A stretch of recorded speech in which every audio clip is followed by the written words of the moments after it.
O programa a seguir é uma produção independente. Seu conteúdo é de total responsabilidade de seus idealizadores. Você que cuida da sua empresa também precisa cuidar da sua saúde. Na Unimed Petrópolis temos planos especiais para você que tem uma MEI, uma micro ou uma pequena empresa, com a segurança e experiência de quem cuida da saúde há 54 anos. Fale com a gente. Enquanto você empreende, a gente cuida da sua saúde.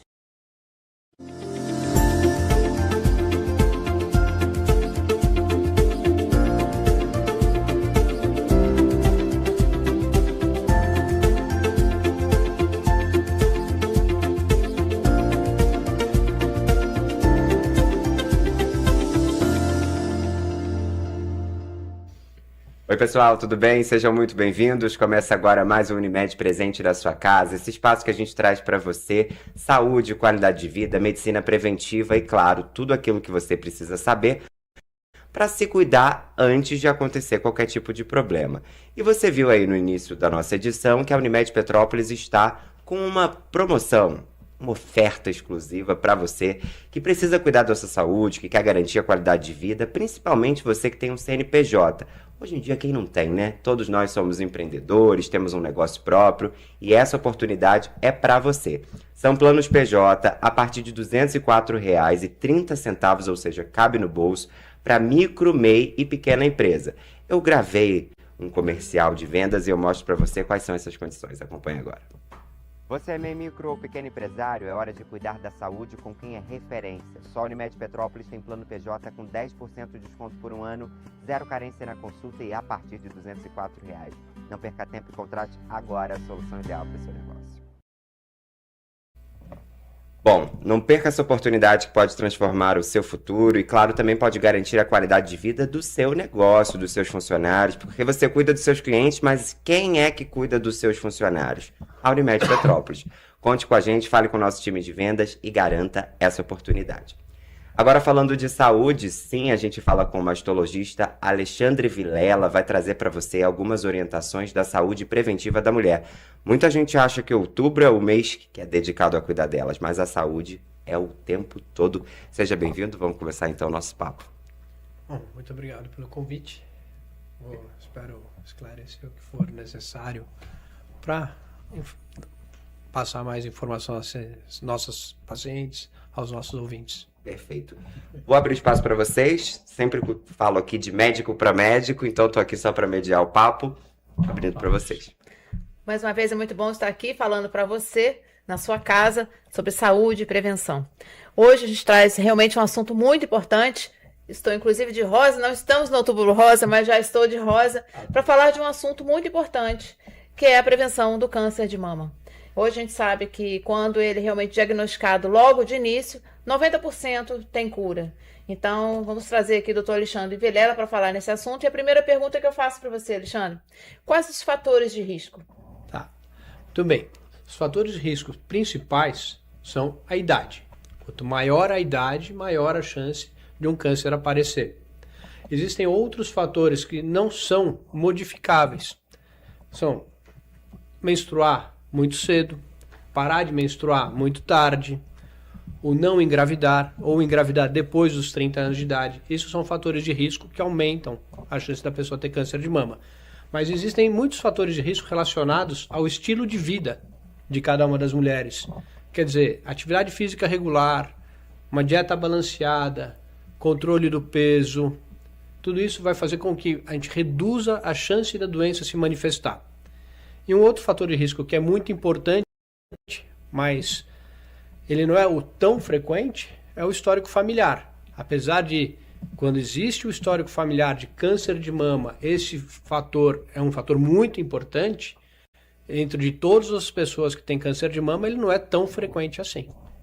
Alexandre, pegando carona aí no que você disse, os fatores hormonais são importantes. Eu vejo uma leva de pessoas, de mulheres na academia, fazendo uso de hormônio masculino. O que você tem para falar sobre isso? Tá. A terapia hormonal, a gente não pode negar que ela pode trazer muitos benefícios, alívios de sintoma, melhora na qualidade de vida de muita paciente. Só que toda medicação tem efeitos colaterais e elas devem ser usadas com muito critério. O uso de terapia hormonal para tratamento dos sintomas do climatério, eles devem ser feitos quando? Quando a gente tem indicação para reposição e, principalmente, quando a gente não tem contraindicação ao uso do medicamento.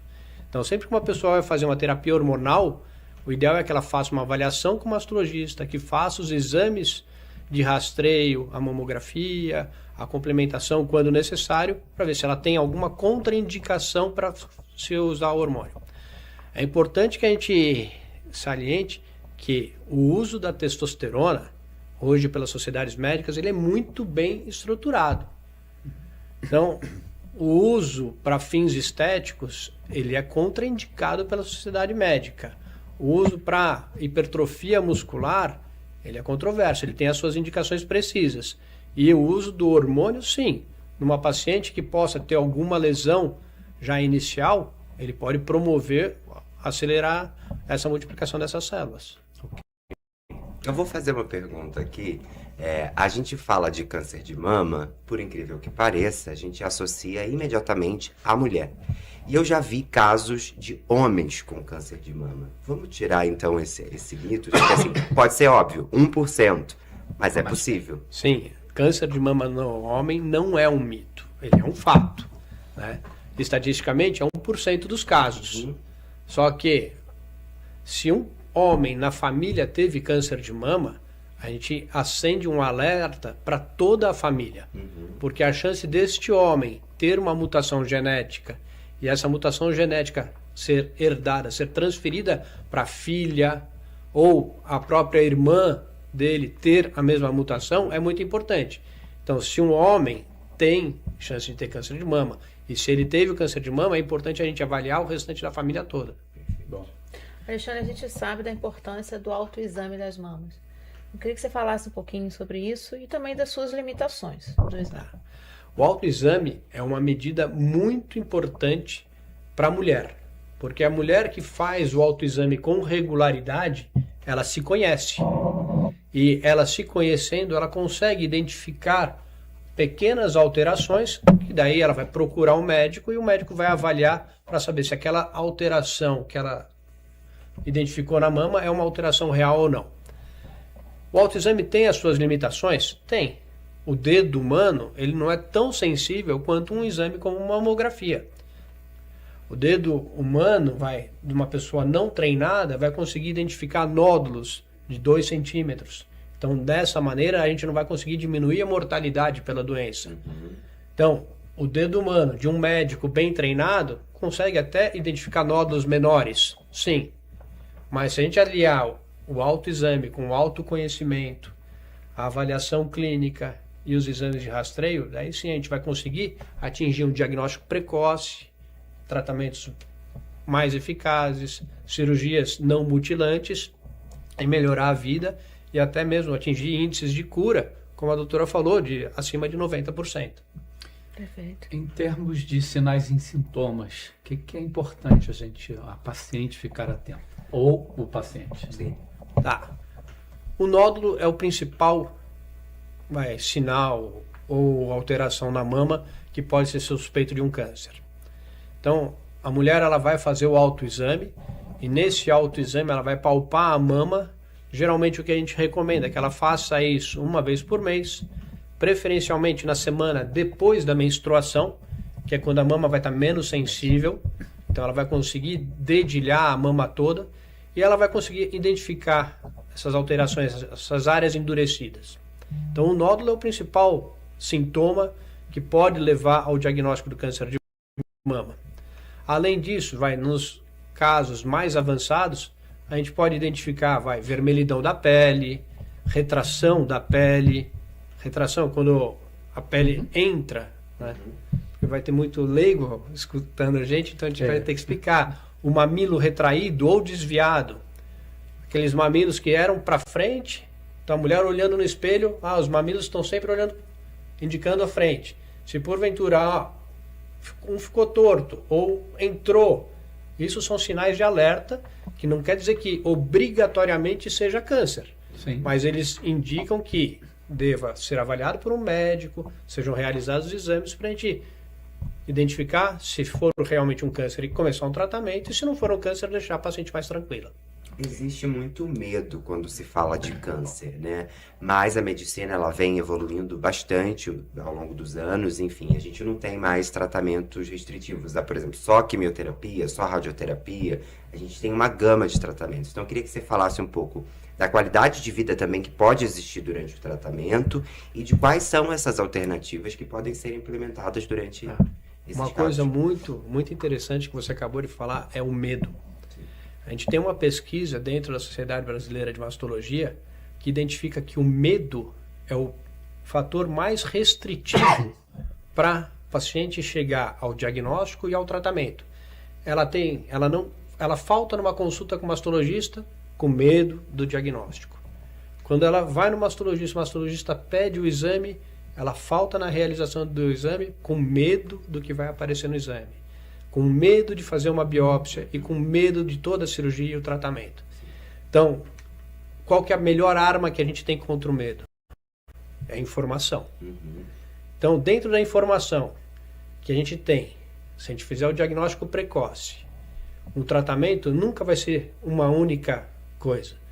Vai ser aliar vários tratamentos, que com isso a gente vai diminuir o efeito colateral de cada um deles e a gente vai potencializar a cura. Então hoje a gente consegue fazer uma cirurgia mais conservadora. Não precisa mutilar, não precisa retirar a mama toda. A gente pode associar a técnica de cirurgia plástica ao tratamento cirúrgico do câncer de mama. E se a gente associar a cirurgia à radioterapia, a gente tem índices de cura iguais ou maiores do que quem fazia mastectomia anteriormente. Hoje, se você pegar, a gente tem uma análise do tumor, que subtipo de tumor que a pessoa tem, se ela tem receptor de hormônio ou não, se ela tem a produção de certas proteínas que podem indicar maior ou menor resistência a uma medicação ou melhor eficiência de outras medicações. E esse tratamento individualizado vai permitir com que você identifique qual que vai ser o melhor tratamento especificamente para aquela paciente com aquele tipo de tumor. E daí com isso você diminui o efeito colateral. Ela não vai mais usar a mesma receita de bolo para todo mundo. O tratamento vai ser mais individualizado, com menos efeito colateral, com a dose monitorada de acordo com a reação do organismo dela, com a periodicidade do tratamento de acordo com a reação do organismo dela. E com isso a gente vai cada vez mais melhorando a eficiência do tratamento. Alexandre, a gente sabe da importância da mamografia. Então eu queria que você falasse um pouquinho sobre isso. E a partir de que idade é indicado fazer mamografia? A mamografia é, sem dúvida, o melhor exame para diagnóstico do câncer de mama no rastreio, que é realização de um exame na população assintomática. Custo-benefício, ponto. É a melhor opção que a gente tem. Ela não tem uma dose de radiação que vai fazer com que aumente a chance daquela pessoa ter câncer a longo prazo. Isso é importante a gente desfazer esse mito. E uma coisa que é importante, existe uma postura de Ministério da Saúde e de Sociedade Brasileira de Mastologia. Hoje, a gente recomenda, pela Sociedade Brasileira de Mastologia, que a mamografia seja feita anualmente a partir dos 40 anos de idade. Uma única diferença que tem para o Ministério da Saúde é que ele recomenda que seja feita a partir dos 40 anos de idade, a cada 2 anos e até os 74 anos de idade. O porquê disso? Porque dos 50 aos 70 é a faixa etária onde a gente vai ter maior número de casos. Depois dessas faixas etárias vai diminuir. Mas se a gente pensar em diagnóstico precoce, a gente vai fazer anualmente a partir dos 40 anos de idade e, atualmente, sem idade para terminar o rastreio. Sim. Enquanto aquela paciente tiver qualidade de vida e expectativa de vida, ela vai continuar fazendo o rastreio anual, vai ser estimulada a fazer o autoexame, a procurar os seus médicos de rotina e dessa maneira a gente vai conseguir tratar. Perfeito. Vou dar uma pausa aqui para a gente respirar. Vou lembrar para você que, enfim, tem algum exame que tem que ser feito, alguma coisa que você não conseguiu agendar. Não sei se você sabe, o Centro de Imagens da Unimed Petrópolis também está disponível no horário noturno, com uma faixa de valor reduzida. Enfim, é mais uma solução que você pode contar e a gente traz para você essa solução. Acompanhe. Você sabia que todos os dias, das 20 horas à meia-noite, o Centro de Imagens do Hospital Unimed Petrópolis está disponível para te atender com o Corujão de Exames? Agora, além do horário normal de funcionamento, você tem a vantagem de contar com serviço noturno, com horário especial e preço acessível, ampliando os nossos atendimentos. É qualidade, cuidado e excelência para exames de tomografia sem contraste e raio-x no horário noturno. E no horário convencional, você conta com nossos serviços de ultrassom, mamografia, raio-x e tomografia com e sem contraste em uma estrutura de ponta para garantir o cuidado com a sua saúde. Além do atendimento aos beneficiários Unimed, o Centro de Imagens também está disponível para atendimentos de forma particular. Entre em contato pelo WhatsApp 24 98182 6813 para mais informações e detalhes sobre os valores promocionais e condições especiais de pagamento. Essa é a melhor hora para cuidar da sua saúde. Agende agora mesmo e não fique de fora dessa. Unimed Petrópolis, cada vez mais forte.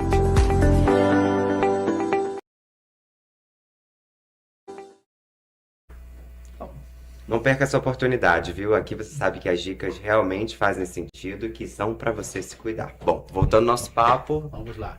Alexandre, hábitos de vida. O que pode interferir no câncer de mama ou não uma profilaxia do câncer de mama na mulher? Tá, quando a gente fala em hábitos de vida, a gente vai identificar hábitos de vida que vão aumentar a chance da pessoa ter doença e hábitos de vida que vão diminuir a chance de ter essa doença. Perfeito. Então vamos lá. O que aumenta? Cigarro? Sim, aumenta. Obesidade? Aumenta. Uso de hormônios sem critério pode aumentar. E o que vai reduzir a chance da pessoa ter doença? Uma dieta balanceada, atividade física regular, a não ingesta de bebida alcoólica, o não tabagismo. Tudo isso a gente vai fazer com que a pessoa diminua a chance dela ter câncer de mama. E eu costumo falar, a gente chega no mês de outubro, fala bastante do câncer de mama, mas a gente fala que se a pessoa adotar todas essas medidas, que a gente considera medidas saudáveis, alterações de hábitos de vida, ela vai diminuir a obesidade, ela vai diminuir a hipertensão, ela vai diminuir diabetes, ela vai diminuir derrame. E daí a gente vai ter cada vez mais a população mais longeva ainda. E longeva e saudável. Alexandre, se a mulher ela tem, ou o homem, né, histórico familiar de câncer de mama, precisa de uma conduta diferenciada nesse caso? Tá. Para a gente avaliar o fator de risco familiar, a gente vai ter que quantificar a proximidade desse parente que teve o câncer de mama. Então, quer dizer, se ela tem a irmã ou a mãe com câncer de mama, é mais importante do que ela ter a tia e a avó com câncer de mama. Então, quanto mais próximo é o parente, mais esse fator de risco impacta na pessoa. Uma outra coisa que a gente tem que avaliar nesses fatores de riscos familiares é em que idade que cada familiar teve o câncer de mama. Então, se esse familiar teve câncer de mama antes dos 50 anos de idade, isso também impacta no maior risco da pessoa ter a alteração genética e também ter câncer de mama. Tá. E se, porventura, a gente identificou, ela tem uma histórica familiar muito rica, infelizmente, em câncer de mama, a gente pode intensificar o rastreio. A gente tem que, em algumas situações, a gente pode iniciar o rastreio com a mamografia antes dos 40 anos de idade, e a gente também, em algumas situações, a gente vai usar a ressonância magnética com contraste como um exame para fazer o rastreio do câncer de mama. Perfeito. Algum exame de sangue para identificar um marcador tumoral? Para diagnóstico do câncer de mama, não. Tá. O marcador tumoral que a gente usa no câncer de mama, o CA15.3, ele não serve para diagnóstico, mas ele vai servir para a gente monitorar a paciente durante o período dela de tratamento para suspeita ou não de recidiva ou de metástase. Ok. E ainda voltando ainda à parte de antecedente familiar, o que vão perguntar muito é até quando que vai estar indicado um teste genético para essa paciente. Então, é importante que a gente identifique, paciente que teve câncer de mama, quando que eu vou pedir um teste genético. O ideal seria, se a gente pensar em Estados Unidos, eles indicam teste genético para todo mundo que teve câncer. No Brasil, a gente não tem esse recurso.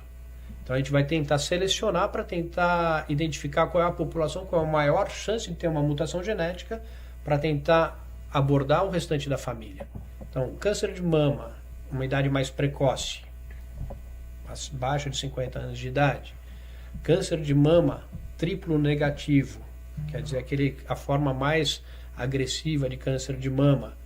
Câncer de mama de intervalo, aquela paciente que fez o rastreio e que antes do ano seguinte, onde ela iria repetir o rastreio, ela teve o diagnóstico de um câncer. Então, a alta multiplicação vale a pena a gente investigar.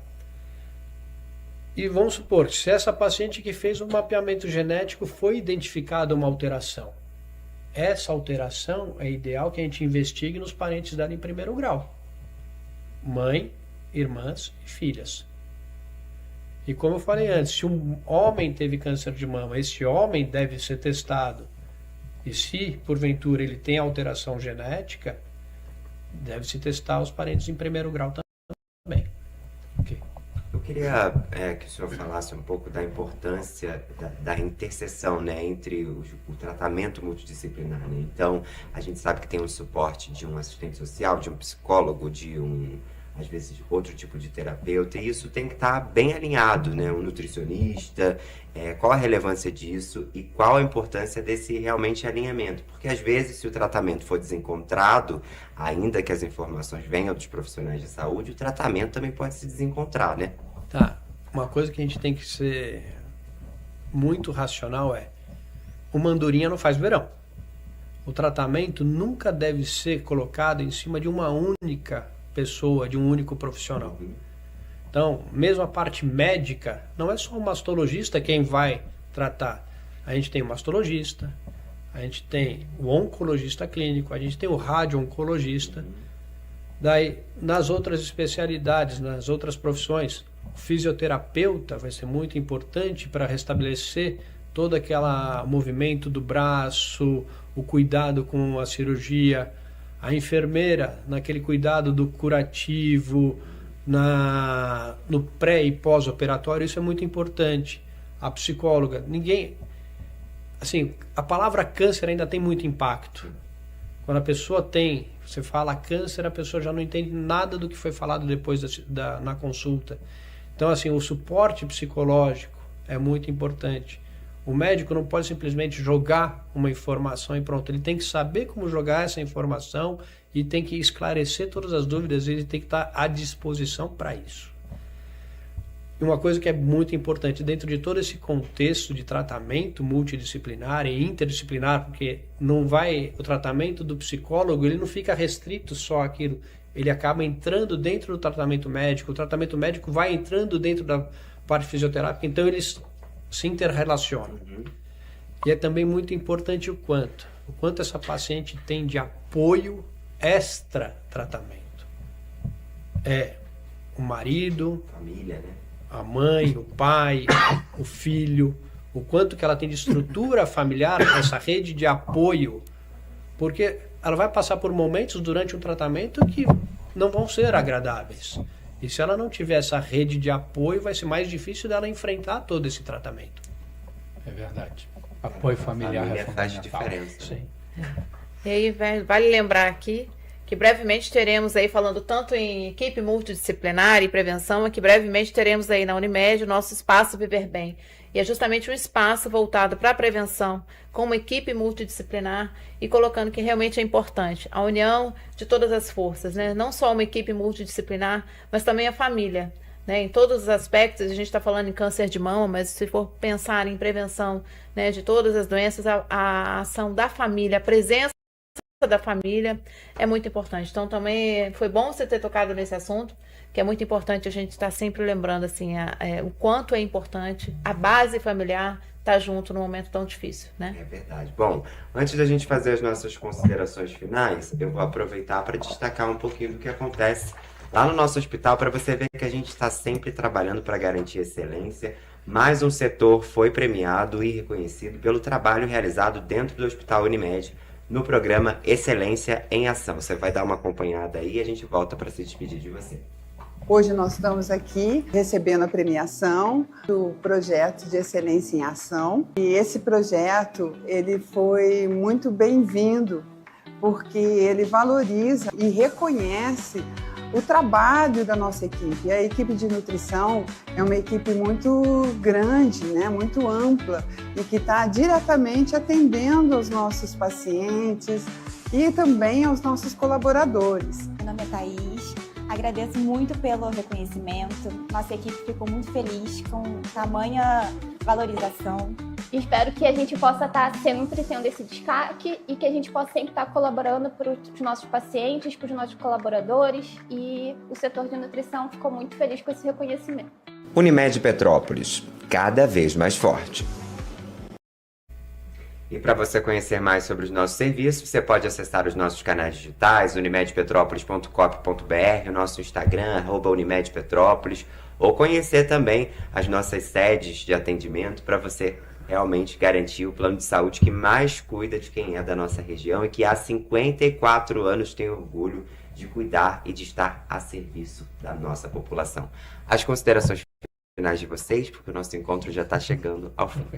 Você quer acrescentar alguma coisa, falar alguma coisa aqui? Bom, o que eu acho que é importante que a gente tem que levar de mensagem daqui é que a paciente não tem que ter medo e que ela não vai estar sozinha.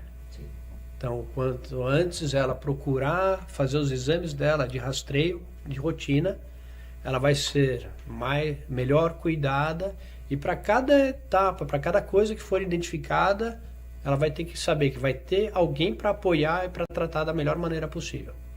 Perfeito. Prevenção é tudo, né? Exato. Doutora Rosane? Agradecer mais uma vez a presença nesse programa. Lembrando que na próxima semana estaremos trazendo mais um tema relevante da saúde, trazendo a Unimed presente na sua casa. Doutor Jorge? Agradecer ao Alexandre pelas explicações. Acredito que tenha sido de grande valia para todos que estão ouvindo a gente. Vamos continuar na nossa participação e trazendo nossos colegas para esclarecimentos de outras patologias. Perfeito. Eu quero agradecer a todos vocês e, é claro, a quem esteve junto com a gente aí do outro lado da telinha. Lembrando sempre que a Unimed Petrópolis está aqui para cuidar de você e que está cada vez mais forte. Até a próxima semana. Tchau, tchau. Tchau.